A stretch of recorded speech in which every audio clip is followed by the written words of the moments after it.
आखिर भक्ति क्या है? क्यों लगाएं तिलक? ये पुरुष के लिए तो तिलक और महिलाओं के लिए बिंदिया। बिंदी क्यों? इसका भी कोई लॉजिक है क्या कि मांग में सिंदूर भरूंगा? शायद ये विश्व का पहला मंदिर है जहाँ विष्णु यहाँ विराजते हैं और लक्ष्मी जी उधर है। तो ऐसा क्यों कि बालाजी महाराज विद्यमान है? बल्कि बालाजी मंदिर है। अच्छा, सारे मंदिर तो मैंने देखा है कि पूर्व दिशा में ये दक्षिण मुखी है। नमस्कार, मैं हूं राजेंद्र मधुकर और आप देख रहे हैं भारत प्रेस। भारत प्रेस के विशेष कार्यक्रम में आज हमारे बीच हैं धर्म गुरु सनातन रत्न की उपाधि से सुशोभित, जो कि चतुर्थ संप्रदाय के महंत हनुमान दास जी द्वारा प्रदित है। ये अखिल भारतीय पीठ है। सबसे पहले स्वागत है विष्णु प्रसाद जी शर्मा साहब, आपका स्वागत है। महाराज श्री, पहला सवाल ये बनता है कि आखिर जैसा कि श्रीमद् भागवत महापुराण में लिखा गया है, उत्पन्ना द्रविड़े साहम वृद्धिम कर्नाटके गता क्वचित क्वचित महाराष्ट्रे गुर्जरे जीर्णताम गता। आखिर भक्ति क्या है? भक्ति प्रेम और श्रद्धा का संयुक्त रूप भक्ति है कि प्रेम हो और श्रद्धा हो तो भक्ति, उसके बाद ही उत्पन्न, इन दोनों के संयोग से भक्ति की उत्पत्ति है। बिल्कुल। तो जब मैंने देखा है कि चूंकि आप कल्याण धाम के महंत है और यहाँ सर्वाधिक युवा आते हैं इस मंदिर में, मैंने प्राय देखा कि मंदिरों में वृद्धजन अधिक आते हैं, महिलाएं आती है, लेकिन इस कल्याण धाम में मैंने देखा कि यहाँ युवक और युवतियों का जमावड़ा अधिक होता है। ऐसा प्रमुख कारण क्या है? प्रमुख कारण ये है कि कोई भी प्रकार का आज के युग के बच्चों को जो विज्ञान के युग में जन्मे हैं, उन्हें हम किसी भी दंत कथाओं से इनसे बांध नहीं सकते। उन्हें हमें सच्चाई और प्रैक्टिकली जो चीज़ें उन्हीं से उनको रूबरू कराना पड़ेगा। उनको उनके अंदर की शक्तियों के लिए जो बात उनसे करनी चाहिए वही करनी पड़ेगी। किसी बच्चे को आप आज कहो कि तेरे साथ तो ये दशा है या ये हो गया, तो वो बच्चा इस बात को साइंस से जोड़ेगा कि क्या ऐसा पॉसिबल है।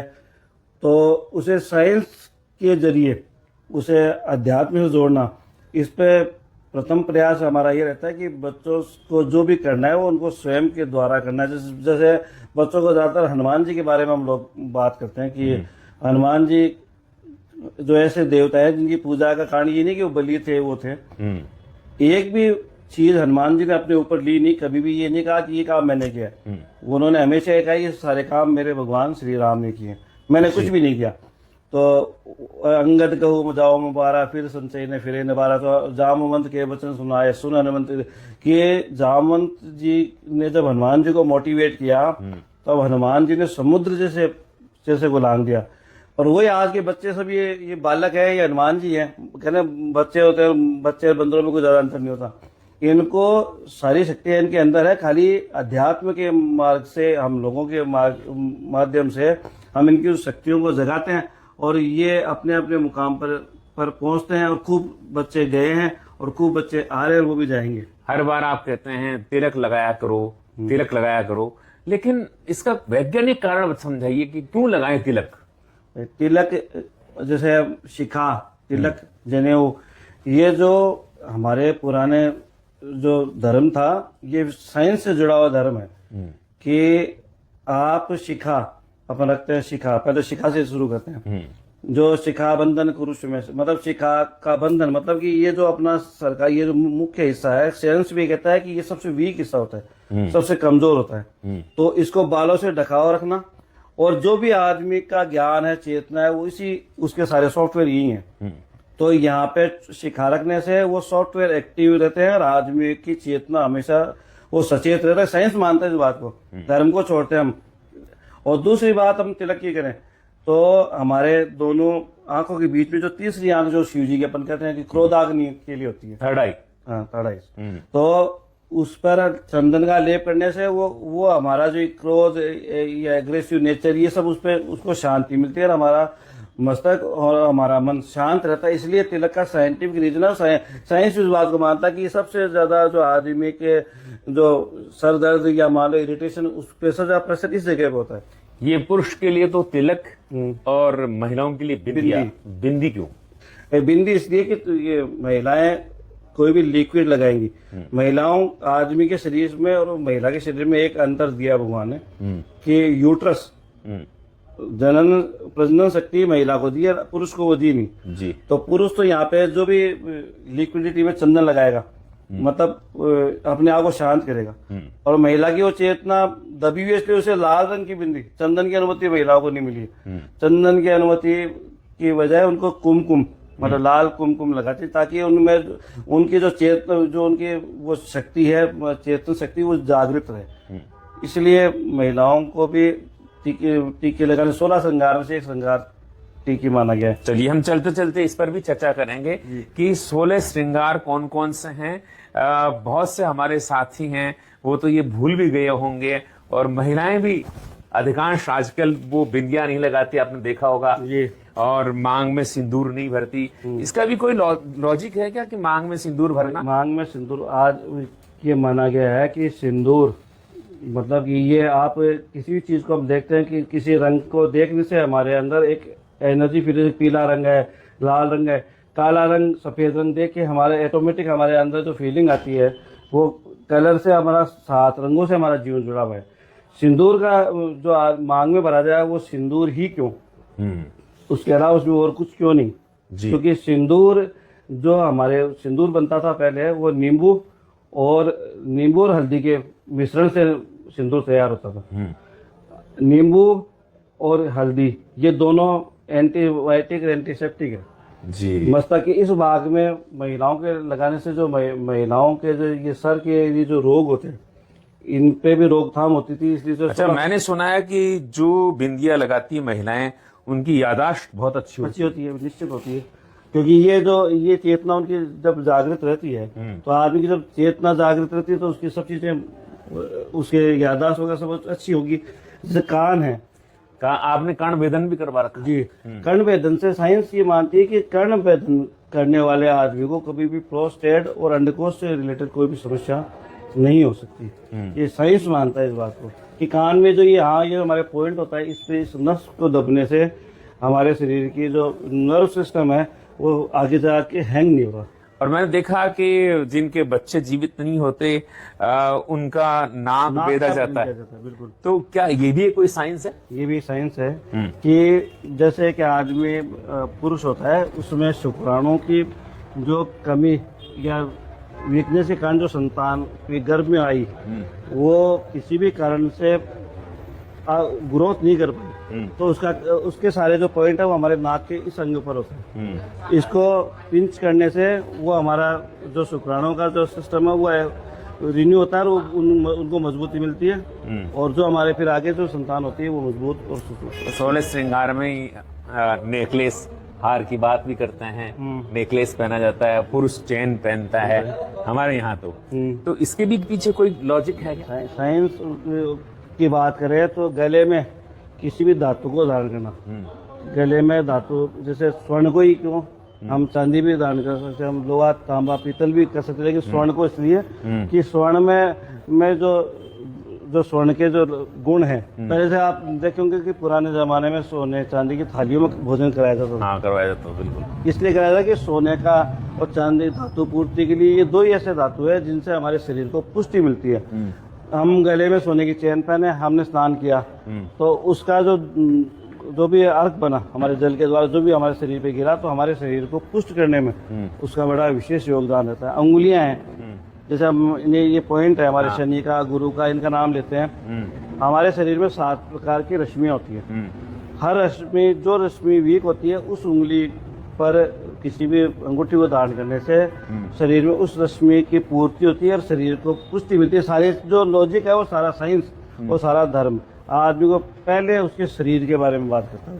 और पहले पुरुष भी कड़े पहनते थे, कड़े, हाँ। और महिलाएं आज पायजेब पहनती है, वो नूपुर कह लीजिए आप, कड़े कह लीजिएगा, हाथों में भी कड़े पुरुष के, और छोटे बच्चों को तो आज भी पहनाया जाता है। तो क्या उसके पीछे भी कोई वैज्ञानिक दृष्टिकोण है? इसके पीछे भी वैज्ञानिक दृष्टिकोण ये है कि जैसे ये मैंने कड़ा पहन रखा है तो ये मेरे हाथों की मर्यादा है कि भाई मेरे हाथ में कड़ा है, मत धीरे धीरे अपने आप को मेरे हाथों से जो कर्म होगा वो मर्यादा में बंधन करना है।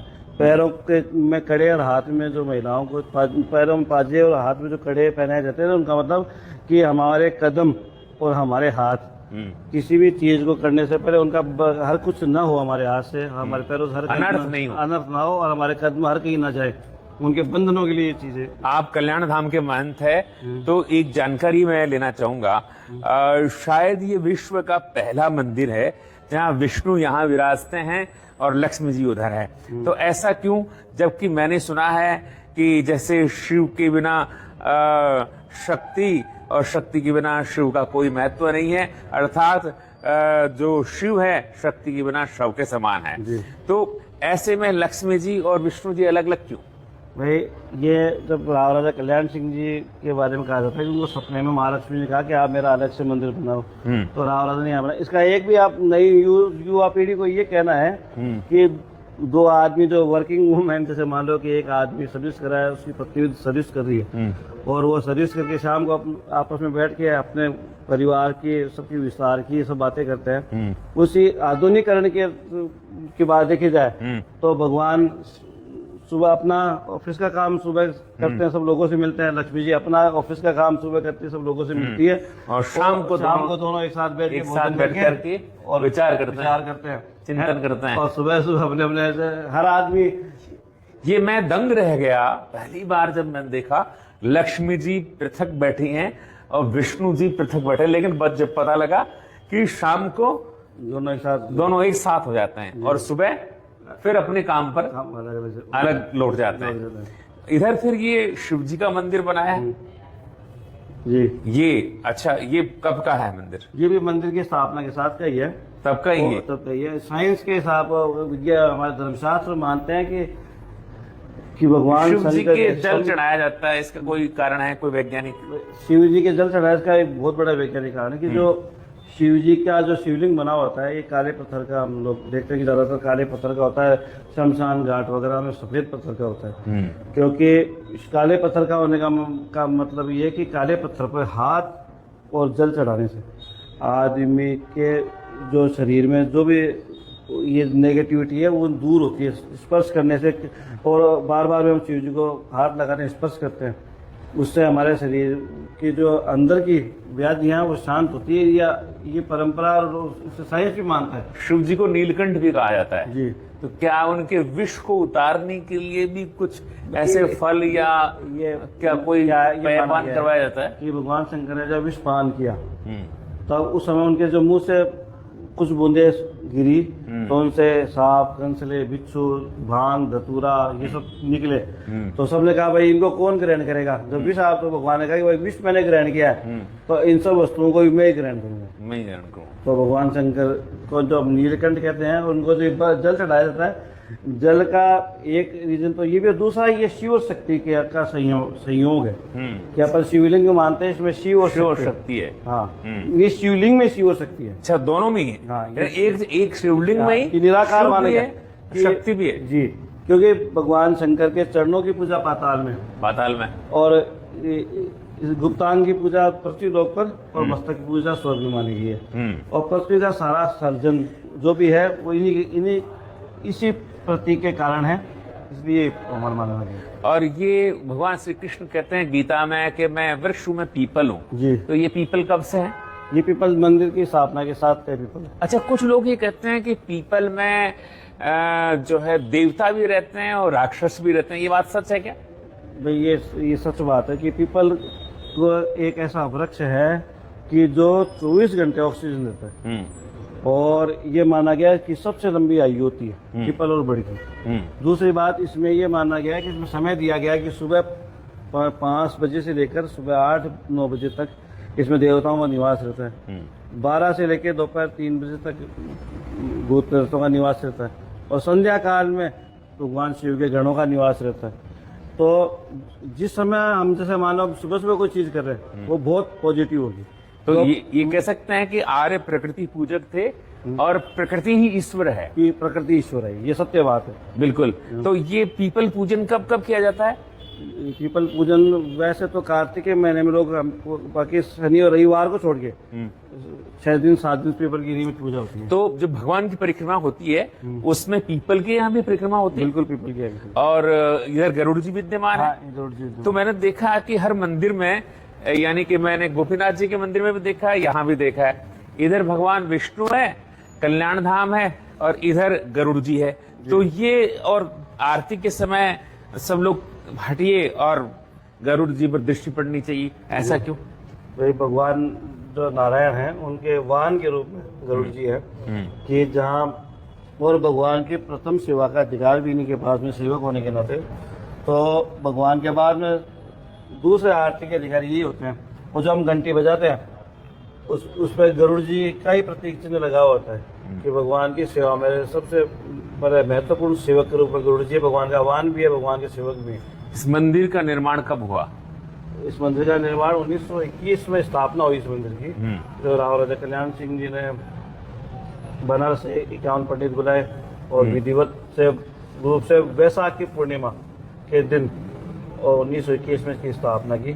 तो ये अभी इस वक्त पटबंद है? इस समय पटबंद के दोपहर में 12:30 से लेके 7:30 तक भगवान शयन पे रहते हैं। अच्छा, एक बात और मुझे पूछनी थी, कैमरा पर्सन दिखाएं कि परिक्रमा बाईं तरफ से ही क्यों करनी चाहिए? अपन किसी भी चीज को क्लॉकवाइज मानते हैं, क्लॉकवाइज, एंटी क्लॉकवाइज किसी भी चीज की दुनिया सारी क्लॉकवाइज घूम रही है। जिस प्रकार धरती घूम रही है, धरती घूम रही है, उसी प्रकार व्यक्ति उस धरती के विपरीत चलेगा। मतलब आप सोचिएगा कि ये तो वैज्ञानिक ने बहुत बाद में कहा कि धरती घूमती है। पहले तो ये कह रहा था कि चांद घूम रहा है, सूरज घूम रहा है, यानी उससे पहले भी हमारे भारतीय वाङ्मय में ये पहले सिद्ध कर दिया कि धरती इसी तरह से घूमती है। बिल्कुल, धरती इसी तरह घूमती है। बिल्कुल, हमारा धर्म तो बहुत बड़ा व्यापक धर्म है। तो अभी जैसे हम परिक्रमा कर रहे हैं, तो भगवान विष्णु के कितनी परिक्रमा करनी चाहिए? भाई भगवान विष्णु के 4 और 4 से अगर ज्यादा करना चाहे तो 21-51, लेकिन धर्म, अर्थ, काम, मोक्ष, बिल्कुल 4 पुरुषार्थ। 4 पुरुषार्थ के लिए। और इससे कई लोग यहाँ पे 108 भी लगाते हैं, 108 परिक्रमा भी भगवान। अच्छा, मैंने ये सुना है कि कल्याण धाम जी के यहाँ, यानी भगवान विष्णु के यहाँ, अगर कोई परिक्रमा करता है तो उसका गुस्सा शांत हो जाता है और जो कंवारे हैं उनका विवाह हो जाता है। ये बात सच है क्या? निश्चित, इसके तो सैकड़ों उदाहरण मेरे पास में है कि जिन बच्चों की शादियां वादियां नहीं हो रही वो खूब यहाँ पे आते हैं। तो कल्याण जी महाराज के उनपे परिक्रमा लगाने से कृपा होती है कि उनके तुरंत 1.5-2 महीने में शादी वादी तय हो जाती है। तो इसी कारण यूथ ज्यादा जुड़ा हुआ है कि यूथ को यहाँ प्रैक्टिकल दिखाया जा रहा है कि प्रैक्टिकली अब ईश्वर है। आपको इसमें किसी प्रकार की दंत कथाओं में इन पे नहीं मानकर आप प्रैक्टिकली देखें और फिर इस पे विश्वास करें। तो भगवान के कोई ऐसे चमत्कार जो आपने देखे हैं जिनके बारे में आप बताना चाहेंगे? मेरा तो पूरा जीवन ही भगवान के चमत्कार देखने में गया है। बाकी आप ये बात तो यहाँ पे आपकी बार कभी आए तो यहाँ पे आने वाले जो दर्शनार्थी है भगवान की सजा, तो आप उनसे पूछें। तो मेरा ये तो मानना है कि मेरा तो पूरा जीवन ही कल्याण जी की मेहरबानी से। अच्छा, आपने हाथ में एक मौली बांध रखी, मैंने बांध रखी है, इसके पीछे लॉजिक क्या है? इसके पीछे लॉजिक ये है कि अपन जैसे रक्षाबंधन बोलते हैं जिसको, ये जो रक्षा सूत्र बोलते हैं जिसको, ये एक भावनात्मक बात है कि मैं आपके राखी बनूंगा तो आप में ऑटोमेटिक आप ये जगह बंधेगी, तब आपको एक अच्छा और ये मजबूत अनुभव होगा कि हाँ मेरे पास में कोई रक्षक है। तो ये जो आदमी की आत्मशक्ति है ना, तो यहाँ पर भगवान विष्णु भी है और हनुमान जी भी है। ये नरसिंह जी है। नरसिंह जी, माफी साहब, भगवान के 10 रूपों की यहाँ पर जो झांकी लगी हुई है। अच्छा, नरसिंह जी है, नर और सिंह का रूप है। ठीक है, भगवान के वामन रूप की वामन रूप है जी। ठीक है। वो परशुराम जी है। वो परशुराम जी है। तो परशुराम जी ने फरसा ले रखा है। जी। तो आज कोई पूछ सकता है कि फरसे की क्या आवश्यकता पड़ी?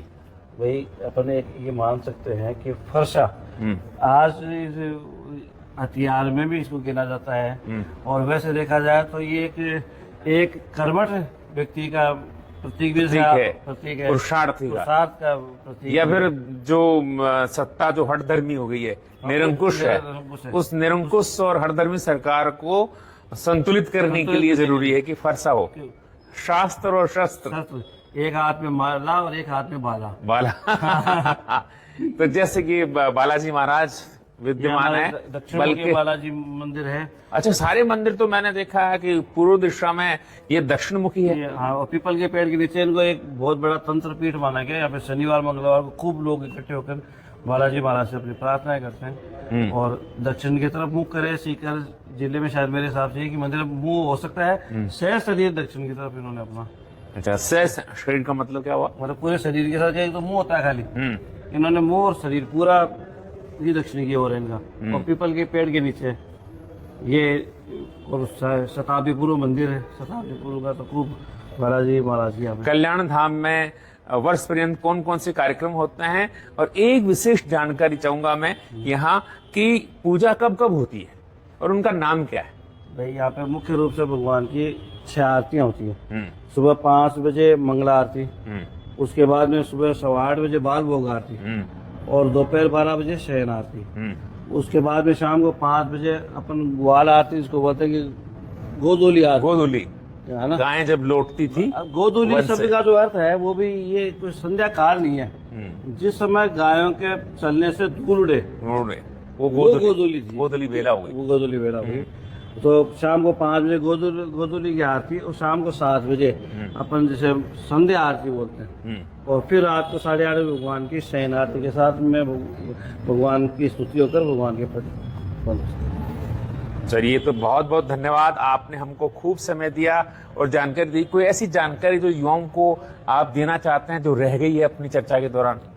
मैं युवाओं को एक ही बात कर रहा हूँ कि अपने धर्म और अपने माँ बाप के प्रति जो अभी आदमी निष्ठा रखता है, विश्वास रखता है, उसको कामयाब होने से कोई भी नहीं रोक सकता। और एक और जानकारी और चाह रहा था कि आरती में शामिल होने का महत्व क्या है? भगवान की आरती में शामिल होने का महत्व ये है कि भगवान की आरती में शंख, गड़ावर, नगाड़े इत्यादि बजते हैं। तो इनसे जो ध्वनि निकलती है वो ओमकार की होती है, जो हमारे अंदर तक की जो चेतना उसको जागृत करती है और हमारे अंदर एक ऊर्जा भरती है।